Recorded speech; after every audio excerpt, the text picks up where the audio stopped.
औज़ुबिल्लाहिमिनश्शैतानिर्रजीम बिस्मिल्लाहिर्रहमानिर्रहीम। अस्सलाम वालेकुम नाज़रीन मोहतरम, इस वक्त हम मौजूद हैं गोलड़ा स्टेशन के पास और तारीख़ी मकाम है, तारीख़ी हैसियत का हामिल है। लेकिन आज जो मेरे साथ मौजूद हैं मेहमान नुमान हैदर साहब सीनियर जर्नलिस्ट हैं। आज जिस वजह से हम यहाँ पर मौजूद हैं वो इस गोलड़ा की तारीख़ के लिए नहीं है, बल्कि यहाँ पर जो मुख्तलिफ CDA के सेक्टर्स हैं जहाँ पर लैंड एक्वायर हो रहा है, जहाँ पर दीगर बहुत सी अनोमलीज़ मौजूद हैं, बहुत से जो मुतासरीन हैं उनके मसले मसाइल हैं और बहुत कुछ है, तो उससे मुताल्लिक जो गुफ्तगू है वो करने के लिए नुमान हैदर साहब का मैंने वक्त लिया है। शुक्रिया नुमान हैदर साहब, सबसे पहले तो आपका कि आपने जो है वो वक्त दिया। ये F13 और फिर E13 और दीगर बहुत सारे सेक्टर्स और ये सब कुछ और यहाँ पर होने वाले जो मामलात हैं उस पर इब्तदाई गुफ्तगू क्या करेंगे और क्या कहेंगे? अच्छा, इसमें जो एक बैकग्राउंड है कि साल 2008 में जो है वो सेक्शन 4 का नफाज किया गया इन 3 सेक्टर्स के लिए। ये F13 था, E13 था और इसके अलावा जो D13 सेक्टर्स थे। लेकिन उससे पहले हम इस पर भी बात करेंगे, लेकिन उससे पहले मैं आपको बताता चलूँ कि ये जो सेक्टर F13 है, इसमें चूँकि गोलड़े का भी कुछ एरिया जो है वो आता है और इसमें बल्कि मैक्सिमम एरिया गोलड़े का ही आता है। और ये जो गोलड़ा स्टेशन है ये इसका कुछ पार्ट भी इसमें है। इसके अलावा जो इस साइड पे जो एरिया है और जो रेलवे लाइन की दूसरी साइड पे जो एरिया है, पीछे हम देख सकते हैं कि एफ्रो लाइफस्टाइल ये जो G13 का प्रोजेक्ट है, पीछे एग्जैक्टली जो है वो सेक्टर G13 है और G13 से भी ये रेलवे लाइन गुजरती है। तो इसके जो ये 2 किलोमीटर का एक स्क्वायर जो है वो बनता है, तकरीबन 7000 से कनाल से ऊपर का जो है वो एक सेक्टर होता है, गालबन जो 7400 कनाल के करीब जी। तो इसमें जो है वो मौजूदा दिनों में जो है वो 2-3 रोज़ कबल एक एक्टिविटी हुई है। CDA और जो इंतज़ामिया है इस्लामाबाद की, उन्होंने यहाँ पर आके जो है वो कुछ BOPs की नंबरिंग और इसके अलावा जो है वो यहाँ पर एक्टिविटीज़ की हैं डिमार्केशन से मुताल्लिक। डिमार्केशन देखें, ये जब सेक्शन 2008 में जब एक्वायर हुआ और इसमें ये मेरे पास इसका जो है ना वो नोटिफिकेशन भी मौजूद है। इसमें मैं इसके हवाले से जो है वो चंद एक जो मदरजात है वो आपको बताता हूँ, पढ़ के सुनाता हूँ।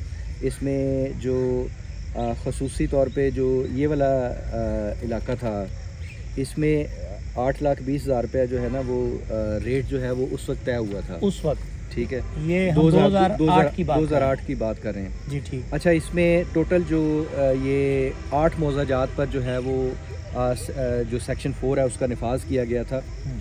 उसमें भेकर फतेह बख्श ये 3725 कनाल, सराय सराल 2061 कनाल, शाह अलादिता 4104, इसी तरह जो पिंड संग्राल है 1223 कनाल, धरेक मुरी 4178, ये और शाह अलादिता इधर काफ़ी ज़्यादा ज़मीन है जिस पे ये इस सेक्शन के तहत जो है वो इस सेक्शन के तहत जो है वो अवार्ड किया गया। मेरा सुंबल अकू 4211, मेरा सुंबल जाफ़र 1811 और जो ठला सईदा है ये 499 कनाल्स की ये ज़मीन बनती है। अच्छा, ये टोटल जो एरिया बनता है ये 21,815 जो है कनाल्स जो हैं वो इसमें आते हैं। और अच्छा, ये उस वक्त के जो है वो डिप्टी कमिश्नर CDA थे मोहम्मद नजीब असलम, ये उन्होंने इसको अनाउंस किया था। अब ये सबसे पहले हमारे नाजरीन को बताइएगा कि ये सेक्शन 4 होता क्या है और ये क्यों इम्पॉर्टेंट है, क्यों सिग्निफिकेंट है और इसका जो इस वक्त इस्तेमाल है वो करप्शन के लिए किस तरह हो रहा है? देखें, सेक्शन 4 गवर्नमेंट को जो है वो जब ज़मीन चाहिए होती है, ठीक है, पहले दौर में तो ये होता था कि सेक्शन 4 लैंड एक्विजिशन एक्ट है 1894 का, उसके तहत सरकार को जो ज़मीन चाहिए दिफाई मकासद के लिए, किसी रिफ़ाए आमा के लिए, रिफ़ाए आमा से मुराद ये है कि आपको लेट सपोज़ रेलवे का इंफ्रास्ट्रक्चर बिछाना है, बिल्कुल ठीक है, आपको यूनिवर्सिटी बनानी है, आपको कॉलेज बनाना है, आपको स्कूल बनाना है, आपको हॉस्पिटल बनाना है, कोई डैम बनाना है, कोई ब्रिज बनाना है, तो ये तमाम जो काम है ये रिफ़ाए आमा में आते हैं। ठीक है, दूसरा जो है वो अब जो इन्होंने जो तरीक़ाकार अपनाया हुआ है कि हाउसिंग पर्पज़ के लिए जो मुकामी लोग हैं उनकी जो ज़मीनें हैं वो उन पर सेक्शन 4 लगा दिया जाता है। अब इसमें मैं आपको बताऊं, यानी जो यहाँ के मकामी हैं, जब CDA ने किसी भी सेक्टर को डेवलप करना है या किसी भी जगह से अपनी सारी डेवलपमेंट करनी, CDA का सेक्टर कहीं पर बनाना है, तो वो सेक्शन 4 लगा के तो लोकल लोगों से ज़मीनें लेना शुरू कर देते हैं और उस पर आगे काम शुरू होता है। उसमें ये इंसानी हकूक की भी खिलाफ वर्जी है, ज़बरदस्ती किसी से ज़मीन लेना, और जो लैंड लाज हैं उनकी भी खिलाफ वर्जी है। ठीक है, नो डाउट 1960 में जो है वो CDA का एक्ट बना, इस्लामाबाद जो है वो दारुल हुकूमत, बतौर दारुल हुकूमत कराची से इस्लामाबाद शिफ्ट हुआ। तो उस टाइम पे ये चाहिए था कि जितने सेक्टर्स जो हैं वो उस दौर में प्लान किए गए थे, उसकी जो ज़मीन है वो उसी टाइम पे ले ली जाती, जो उसके जो बालकान थे उनको उसी टाइम पे जो पेमेंट्स हैं वो कर दी जाती। बिल्कुल, और उसके मुतबादल जो भी उनकी कंपनसेशन बनती थी, ज़ाहिर है वो यहाँ के रिहायशी थे, उनको मुतबादल जो है वो इन्होंने हाउसिंग फैसिलिटीज़ भी तो बहुत सारी क्रिएट की हैं, तो उनको उसके मुतबादल के तौर पे उन्हीं इलाकों में जो है वो प्लाट्स दे दिए जाते। ठीक है, एक ये तरीका था। लेकिन अब चूँकि सारा CDA तो जो है वो मुकम्मल तौर पे जो है वो एक ऑटोनमस बॉडी है और उसने खुद रेवेन्यू जनरेट करना है, और उसके बाद जो है वो अपनी जो सर्विसेज हैं या तनख्वाहें हैं या जो भी उसकी रेगुलेशन है, जैसे FGHA करता है। बिल्कुल ठीक। लेकिन अब यहाँ पर हम स्पेसिफिकली जो F13 के जो मामलात हैं, यहाँ पर जो है वो अचानक से जो है वो ये मामला हुआ है। लेकिन इस हवाले से जो मेरे ICT के जो मुतल्लिका ज़राए हैं, उन्होंने कहा कि नहीं, ये एक्टिविटी सिर्फ जो है F13 में नहीं है, हम इस्लामाबाद के दीगर कोई 7-8 सेक्टर्स में, I16 में भी कर रहे हैं, नून वाली साइड पे भी कर रहे हैं। ठीक है, C सीरीज़ में भी कुछ सेक्टर्स में जारी है। इसी तरह जो है वो इस्लामाबाद के दीगर सेक्टर्स में भी जो है वो मौजूदा जो चेयरमैन CDA हैं उनकी कोशिश है कि यहाँ पर जो है वो आबादकारी को जो है वो मुमकिन की जाए। और CDA का वो जो एक रूह थी कि यार यहाँ पर सेक्टर्स बनने चाहिए। देखें, सेक्टर्स नहीं बने, इसी वजह से तो बहरिया टाउन जो है वो इतना आउट ऑफ कंट्रोल हुआ। बहुत सारा जो दीगर जो प्राइवेट सेक्टर है वो उनको जो है वो उन्होंने पैसे कमाए, और आज जो है देखें कि बैरून मुल्क, दूसरे मुल्क में जो है वो मनी लॉन्ड्रिंग वाला ये जो सारा सिलसिला है, ये सारा अच्छा, यहाँ पर जो ज़मीन ख़रीदी जा रही है, जब सेक्शन 4 लग जाता है CDA के अंडर, और फिर ज़मीन कौन ख़रीदता है, कौन बेचता है, जो लोकल है उससे कौन लेगा, कौन कानूनन? अच्छा, उसमें जो एक मामला है ना वो ये है कि जो power of attorneys, yes, power of attorneys की तरफ ही मैं आ रहा था। जाहिर है ये सारी बात जुड़ी हुई यहाँ पर जो है वो सेक्टर F13 के हवाले से रूमर्स ये हैं कि यहाँ पर एक आला सियासी शख्सियत, ठीक है, एक कोई आला सियासी शख्सियत है, ठीक है, और एक जो इस वक्त वफाकी शख्सियत है, वफाकी काबीना में मौजूद शख्सियत है, ठीक है, उन पे भी जो है वो इल्ज़ाम लगाया जा रहा है, ठीक है, कि उन्होंने अपने फ्रंट मैन छोड़े हुए हैं यहाँ पर, ठीक है, और कोई 2000 कनाल ज़मीन जो है वो उसकी जो पावर ऑफ अटार्नीज जो है वो जारी करवाई गई हैं, पब्लिक से ली गई हैं, पब्लिक से ली गई हैं, यहाँ के मकामी जो देखें, क्योंकि ये जो प्रैक्टिस है इसके अंदर ये होता है कि आप एक मौजा बंद कर देते हैं या आप एक सेक्टर के लिए ख़रीदारी के लिए बंद कर देते हैं। जिस तरह आपने बताया सेक्शन 4 लग गया, अब जब सेक्शन 4 लग गया तो उसके बाद ख़रीदारी तो यहाँ से नहीं हो सकती, मतलब प्राइवेट आइडेंटिटी या प्राइवेट पर्सन तो ख़रीदारी नहीं कर सकता उसमें। तो फिर अपना जो लोग जो गलत काम करने वाले लोग होते हैं वो ये करते हैं कि वो अपना कोई फ्रंट मैन मार्केट में छोड़ते हैं और वो फिर ख़रीदारियाँ करता है। चूँकि वो ज़मीनें ट्रांसफ़र नहीं करवा सकता होता क्योंकि सेक्शन 4 लगा होता है, तो वो सारी ख़रीदारियाँ जो हैं वो स्टाम्प पेपर के ज़रिए और इसी तरह से मिला के और दीगर तरीक़ों से वो करते हैं। ये हर जगह पाकिस्तान के अंदर बहुत सारी जगहों के ऊपर ये हुआ है। तो क्या यहाँ भी यही कुछ ही हो रहा है? लेकिन यहाँ पर जो वारदात है ना वो बड़ी यूनिक है। अच्छा, डिफरेंट है। Very good. और इसमें मैं आपको बताऊं कि हम स्पेसिफिकली अब बात करेंगे अपने इस वीलॉग में सिर्फ सेक्टर जो F13 इसके हवाले से। ठीक है। अब इसमें आपने 2008 में जो है वो इस पे सेक्शन 4 लगा दिया, ठीक है, 8,20,000 रुपये अमाउंट जो है वो डिसाइड हो गई। ठीक होना तो ये चाहिए था कि 2008 मतलब यहाँ से जो है वो 17 साल का सफ़र बनता है।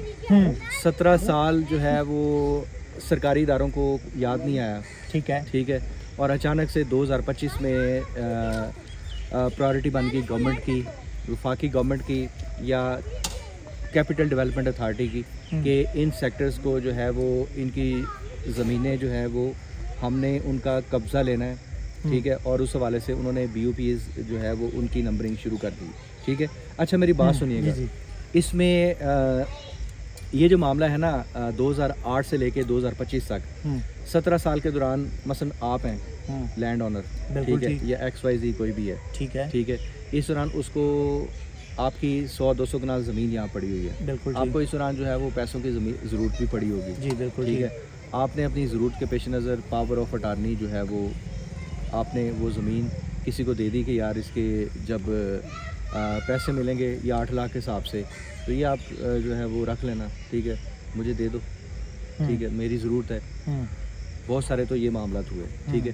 फिर ये हुआ कि जब 2-3 साल पहले लोगों ने सोचा कि यार ये जो सेक्टर है ये बहुत खूबसूरत है, ठीक है, इसकी जो लोकेशन है वो बहुत आउट क्लास है, तो क्यों ना जो है वो इसको खोलने का प्लान किया जाए, ठीक है। और यहाँ पर जो है वो पावर ऑफ अटार्नीज़ के ज़रिए से ज़मीन जो है वो ख़रीदी जाए, ठीक है। पावर ऑफ अटार्नी में अब ये होता है कि जो कवानीन है ICT के जो कवानीन है उसके मुताबिक तो वो जो मुतलका रजिस्ट्रार है वो तो पाबंद है, उसको आप जाएंगे मैं जाऊंगा, ठीक है। उन्होंने जो है वो अगर मेरी को प्रॉपर्टी है और मैं कहता हूँ कि जी मैं चोई साहब मैं जा रहा हूँ कनाडा, तो आप ऐसा करें कि इसको जो है ना वो पावर ऑफ अटॉर्नी दे दूँ, आपको मैं दे दूँ, जब इसको डिस्पोज करने की ज़रूरत हो यहाँ पर तो मुझे वहाँ से ना आना पड़े, आप इसको कर दें, ठीक है। अब लेकिन यहाँ पर जो है वो जो मुकामी ज़राए हैं उनका ये कहना है कि तकरीबन 2000 कनाल की पावर ऑफ अटार्नीज जो हैं वो जारी की जा चुकी हैं। जो आप बात कर रहे हैं उसके अंदर तो 100 होगी, 10 होंगे, 50 होंगे, कोई इस तरह के केसेस होंगे। अगर 2000 कनाल इज मैसिव। मैं आपको बताता हूँ, उसमें यह है कि देखें 2000 कनाल का मतलब पता क्या है कि अगर लैंड शेयरिंग फार्मूला है जो उसके मुताबिक जो है वो 1/4 होता है, 1/4 होता है, तो ये 500 जो प्लॉट है कनाल के वो आपने एडजस्टमेंट में ले लिए, और अगर आपने 8.5 लाख के हिसाब से ज़मीन पावर ऑफ अटॉर्नी पे ली और जब रिटर्न में जब आपने सिस्टम को मैनिपुलेट करके और सारे मामला तय करके जो इन्वेस्टमेंट्स की उसके अगेंस्ट जब आपने उसको रिटर्न किया या अपने हिस्से में डाला, तो that is becoming billions of rupees. देखें उसमें जो है वो आपको पता है कि आपने कब जो है वो इसको एक्सरसाइज करना है कि आपने ये प्रोजेक्ट जो है या ये जो सेक्टर है इसको खोलना है, बिल्कुल ठीक है। ये तो चंद एक लोग ही जान सकते हैं, चंद एक लोगों अगर कोई बैठा हुआ हुकूमत में चंद एक लोगों को ये पता होता है, हाँ। ठीक है। और लेकिन साथ साथ जो है वो कुछ ऐसे लोगों को भी पता होता है कि जो ये पावर ऑफ अटॉर्नीज जो हैं मार्केट में जो भोले भाले सीधे साधे लोग होते हैं आप जैसे, ठीक है, उनके पास आते हैं और उन्हें कहते हैं कि जनाब ये चोई साहब आपकी तो 8,20,000 बनते हैं, तो मैं आपको जो है ना वो 20 लाख रुपए देता हूँ, हाँ, और मुझे 20 लाख के हिसाब से आप कहते हैं, आप भी ज़ाहिर है बहुत सियाने हैं, आपने कहा कि नहीं यार मुझे 30 लाख रुपए दें, हाँ, मैं कहा ज़्यादा 8 लाख रुपए पे 20 लाख मिल रहा, नहीं ठीक है, 30 लाख ठीक है। आपने 30 लाख रुपए लेके वो ठीक है मामला आपने लिख के दे दिया, हाँ, पावर ऑफ अटॉर्नी बना दी, लेकिन अब अचानक आपको पता चला कि ये सेक्टर को जो है ना वो ओपन करने लगे हैं, तो इसमें जो प्लाट है कनाल का वो हो जाएगा जनाब 5 से 10 करोड़ रुपए का, ठीक है।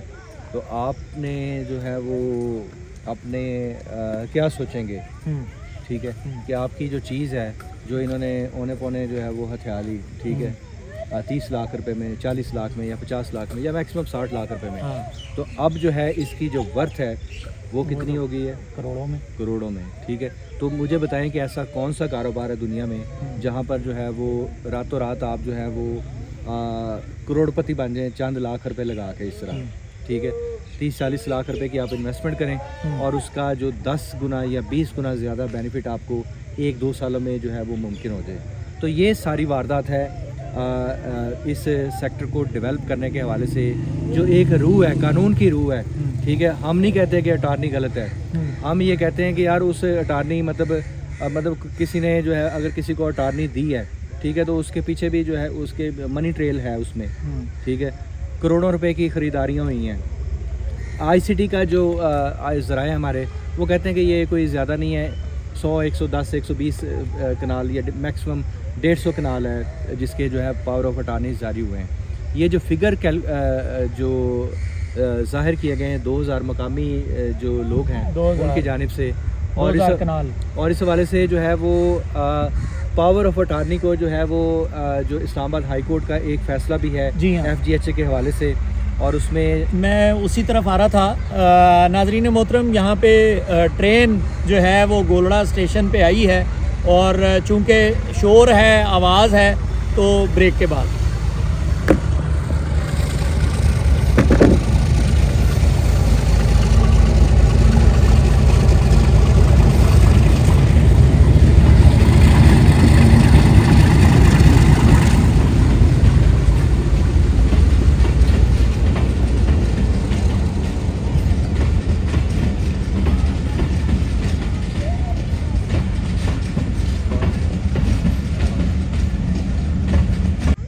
अच्छा नुमान साहब, इसी मामले से मुतालिक अथर मिनल्लाह साहब का एक, जब वो हाई कोर्ट में जज थे तो उस वक्त एक बड़ा लैंडमार्क डिसीजन मौजूद है, और इन्हीं मामलात से मुतालिक वो क्या है? और जी, ये रिट पिटिशन नंबर 244/2018 है। उसका मैं सिर्फ ये जो पावर ऑफ अटार्नी है इससे रेलिवेंट जो है वो मैं पैराग्राफ पढ़ता हूँ कि उसमें क्या रिमार्क्स दिए गए। क्या the federal government shall direct the CDA to put in place an effective mechanism and provide an exclusive forum for redressal of the grievances of the affected party owners whose right to be compensated in acknowledged.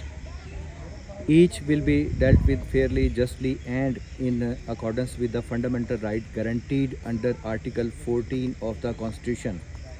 In order to prevent exploitation of the affected person whose right stands acknowledged, the CDA shall endeavour to deal with the letter directly and not through third parties. ये attorneys वाली जो हैं ये third parties हैं, including power of attorney holders. ये देखें, ये इस्लामाबाद, यानी जी इसको मुकम्मल कीजिएगा, मेरा बड़ा अहम सवाल है। It is the duty of the CDA, जी ये CDA की ड्यूटी है to reach out directly to each affected citizen, के हर मुतासरा शहरी के पास जाए who has been denied the acknowledged right of compensation। बिल्कुल ठीक है। The case of the petitioner shall be scrutinized and dealt with in the light of the policy formulated by the federal government of Pakistan। अब ये case जो है ये तो चला गया सुप्रीम कोर्ट दोबारा, और वो सब कुछ हो रहा है, लेकिन यहाँ पर क्लियर इंस्ट्रक्शंस हैं CDA के लिए। ICT का किरदार, यानी DC साहब हैं, उनका किरदार, और फिर अच्छा ये और फिर जो इन्वेस्टर्स हैं ये किस बेस के ऊपर इतनी इन्वेस्टमेंट कर रहे हैं? जाहिर है अटॉर्नीज जो इस वक्त मार्केट के अंदर खरीदो फरोख्त हो रही है और दीगर बहुत सारा कुछ हो रहा है, तो उससे मुतालिक जो कुछ भी हो रहा है ये किस आसरे पर कर रहे हैं? देखें, इससे कबल जो है वो federal government employees housing authority, ठीक है जी, उसको जो है ये G12 और F12 में उन्होंने भी पावर ऑफ अटॉर्नीज वहाँ पर भी निकली, ठीक है, लेकिन वो FGHA नहीं निकाली, ठीक है। अब यहाँ पर जब मामला ICT ने म्यूटेट कर दिए ये मौजाजात के जो मदरजात थे, जो हमने 21,800 कनाल जो ज़मीन डिस्कस की, ये 3 सेक्टर्स की, ये म्यूटेट हो गई किसके नाम पे? CDA के नाम पे। अब इसका होली सोली जो मालिक है, ठीक है, वो CDA है, और जो लोग हैं जो यहाँ पे जिन लोगों की ज़मीनें हैं उन्होंने सिर्फ अपनी कंपनसेशन लेनी है। बिल्कुल ठीक है, ज़मीन का मुआवजा लेना है या उसके बदले में जो भी प्लाट बनता है, लैंड शेयरिंग या जो what ever the policy is, बिल्कुल ठीक है, उन्होंने उसके अकॉर्डिंगली जो है वो इस पे करना है, ठीक है। अब इसमें मैं आपको बताऊं कि ये र्यूमर्स जो हैं वो देखें, बहुत सारे र्यूमर्स जो हैं वो पॉलिटिकल बायस्ड भी होते हैं, ठीक है। मसलन यहाँ पर जो है वो 6 महीने साल से एक र्यूमर चल रहा कि जो मुशीर हैं, वफाकी मुशीर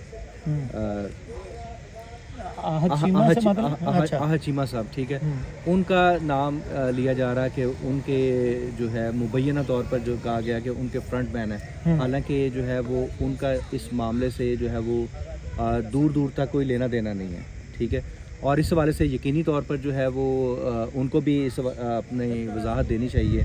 अगर कुछ लोग यहाँ पे ये बात उनका नाम इस्तेमाल कर रहे हैं या उनकी पावर का या उनकी इमेज को इस्तेमाल कर रहे हैं। और इसी तरह जो डिप्टी कमिश्नर इस्लामाबाद वो पब्लिक सर्वेंट हैं, ठीक है, उन्होंने गवर्नेंस में उनका बड़ा इंपॉर्टेंट रोल रहा है, उन्हें सितारा इम्तियाज़ भी मिला, ठीक है।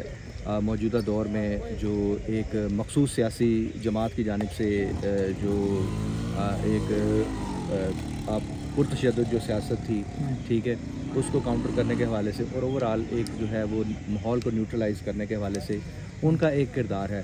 लेकिन अनफॉर्चुनेट बात है कि इस तरह के जो इश्यूज़ हैं जहाँ पे लोगों के इंटरेस्ट इन्वॉल्व हैं, ठीक है, स्टेक्स इन्वॉल्व हैं, इसी तरह उनकी जो ज़िंदगी भर की जो जमा पूंजी है, ठीक है, वहाँ पर जो है वो आपके जो पॉलिसी डिसीजंस हैं, हम नहीं कहते कि आप लोग जो हैं वो करप्शन कर रहे हैं, ठीक है, हम ये कहते हैं कि इसमें जो पॉलिसी मेकिंग है, ठीक है, जो पॉलिसी फार्मूलेशन है, ठीक है, उसमें आप जो है वो तमाम कवानीन को सामने रखें, ठीक है, और इसी तरह जो इस्लामाबाद हाई कोर्ट के और जो सुप्रीम कोर्ट के फैसले हैं और जितने लैंड लॉज हैं उसके मुताबिक तमाम जो मुतल्लिका स्टेक होल्डर्स हैं उनको साथ लेकर चलें।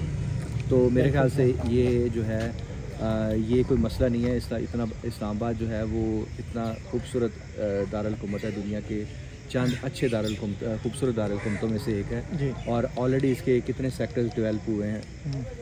शहर जो है वो बेहतरीन अंदाज में मैनेज भी हो रहा है, ठीक है। मसाइल होते हैं, हर जगह पर होते हैं, ठीक है, ये चीज़ें भी मैनेजेबल हैं, ठीक है। मतलब किसी शख्स में ये इतनी जुर्रत या ताकत नहीं है कि वो इंडिविजुअली कि वो रियासत के सामने या कानून को जो है वो आंखें दिखाने की कोशिश करे, बिल्कुल सही, ठीक है। लेकिन साथ ही साथ जो है वो एक आईने पाकिस्तान भी मौजूद है, बिल्कुल, जिसने पाकिस्तान के तमाम शहरियों के जो राइट्स हैं उनको प्रोटेक्ट किया है और उसके मुताबिक जो है वो चलना हम सब की रिस्पॉन्सिबिलिटी है। आईने पाकिस्तान कानून के मुताबिक चलना हम सब की रिस्पॉन्सिबिलिटी है। कोई भी गैर कानूनी मामला, कोई भी गैर कानूनी अमल किसी भी गवर्नमेंट सेक्टर के एम्प्लॉई या किसी इन्फ्लुएंशियल पर्सन की जानिब से किया जाना जो है वो फिर आने वाले वक्त के अंदर बहुत बड़े बड़े स्कैंडल्स और बहुत बड़ी बड़ी ब्रेकिंग न्यूज़ बनाता है। नुमान हैदर साहब, बहुत शुक्रिया, आपने तफसीलात से आगाह किया। फ़िलहाल तक के लिए नाज़रीन इतना ही, दोबारा हाजिर होंगे, इसके ऊपर मज़ीद भी फॉलो अप्स लेंगे और इसके ऊपर काम जारी है। इसके ऊपर मज़ीद भी जैसे ही जो डेवलपमेंट इस सेक्टर से मुतालिक और इससे जुड़े हुए इसी टाइप की जो इस वक्त की करंट वारदातें हैं उनसे मुतालिक जैसे ही तमाम चीज़ें सामने आती हैं तो आपके सामने ज़रूर रखेंगे। मसूद चौधरी को इजाज़त दीजिए। अस्सलाम वालेकुम वरहमतुल्लाहि वबरकातुहू।